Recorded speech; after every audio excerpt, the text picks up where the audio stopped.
What's up? Great time to be alive. Jameson here. I'm in Arizona.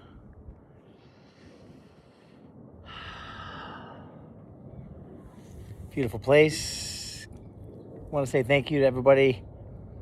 All the DMs, the messages, the support, the notifications of other extracurricular conversations going on around current events.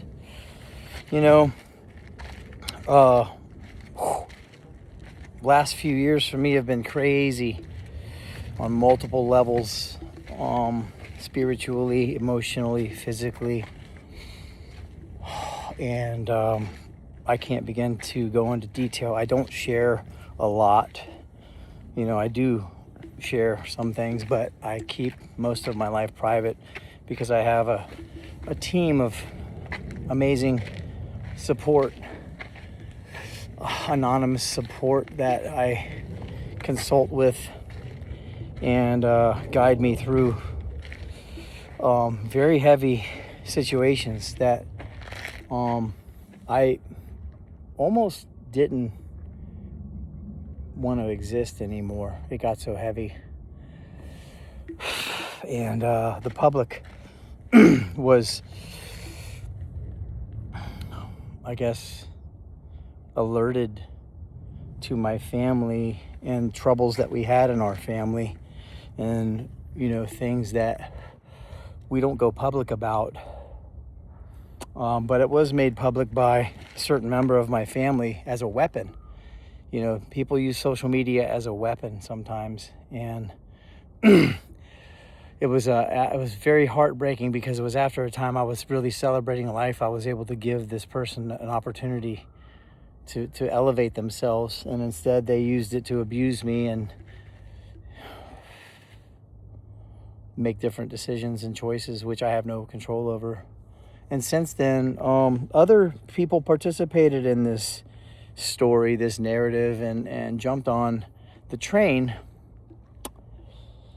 And that was hard to watch. People that I thought were different than who they are, I see them differently now. I don't take it personally. The human mind is an interesting thing. Social dynamics are an interesting thing. Living in a small town is an interesting thing. Growing up in a small community and, being a fish in a small pond, big or small, depending on the day and what's going on in my head. We were given opportunities to show ourselves. And most of the things that were said were complete lies and false, and from a limited perspective of distortion and drugs and insanity and lying and misleading. And still to this day, this person in my family hangs out with these horrible influences. We'll call it S&M, and has chosen that over his own family and over people who can actually help him. Instead, he makes decisions to continue to blame the rest of the world for his decisions and things that are happening in his life, and tries to blame me and make me a scapegoat and slander me, defame my character. And a lot of you guys saw that. I don't want to bring any more energy to that. We're going to cut that right now, and we're going to talk about moving forward and where I am today and everything that I've overcome. Still dealing with anxiety, still dealing with depression, still dealing with other more radical thought patterns that I don't want to share. But I'm okay. Overall, this would have killed many people. I don't wish it on anybody else. But I don't think, I almost broke. I don't think there's, I don't think if this was the other way around, my family member would still be around. I think he would have definitely bailed. And if I were to turn the tables right now, like I absolutely could with screenshots of text messages and all of that stuff, I could. But moving forward, this place of elation that I stand above the city in Arizona is kind of symbolic of gratitude. I can sit down and breathe for a second. I don't have the world coming at me. I do see some people still coming at me. People I thought were my friends, people I've supported in business, paid generously, and didn't really get, an equal exchange. And so you live and you learn, you make notes and you carry on. But overall, I can see who is supportive of me and who's not. I can see and hear conversations going on and body language and online language that's indicative of, the people that I just need to erase and block and delete and ignore, because I'm doubling down on multiple things I don't share about. And it's catapulting me into a new trajectory of complete freedom on multiple levels. Freedom from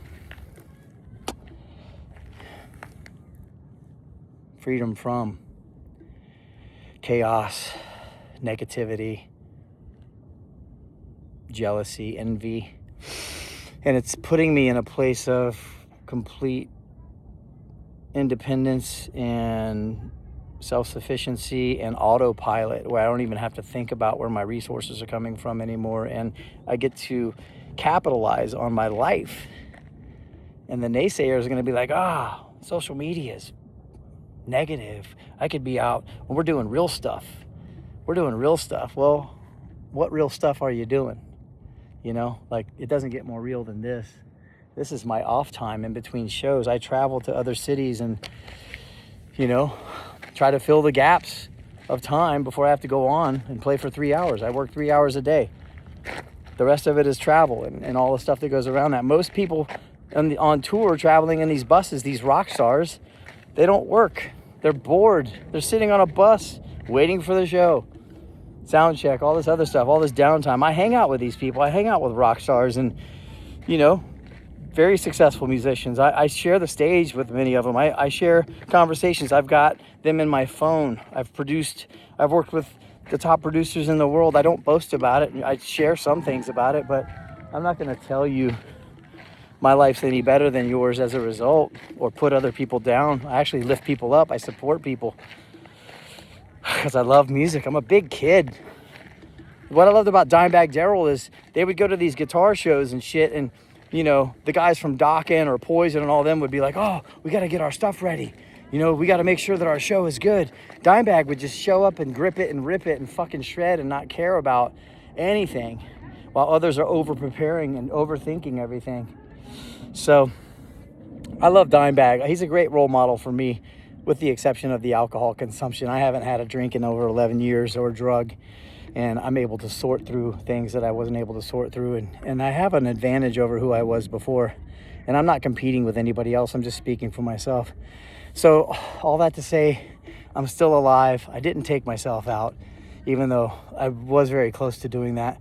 I made it through the abuse. My whole family's against me. My brother has done and said some things, and still to this day, 3 years later, is still trying to tear me down and project all of his negative traits onto me. And he's trying to make me wear his karma and make you guys believe that I'm everything he said that I was, is exactly who he was. Because ultimately, he doesn't know about me. He doesn't know who I am. We're not that close. We never really were. He would team up against me with his bands and friends and threaten to fight me and violence. And I don't even want to go into it, but he's not who he projects himself to be.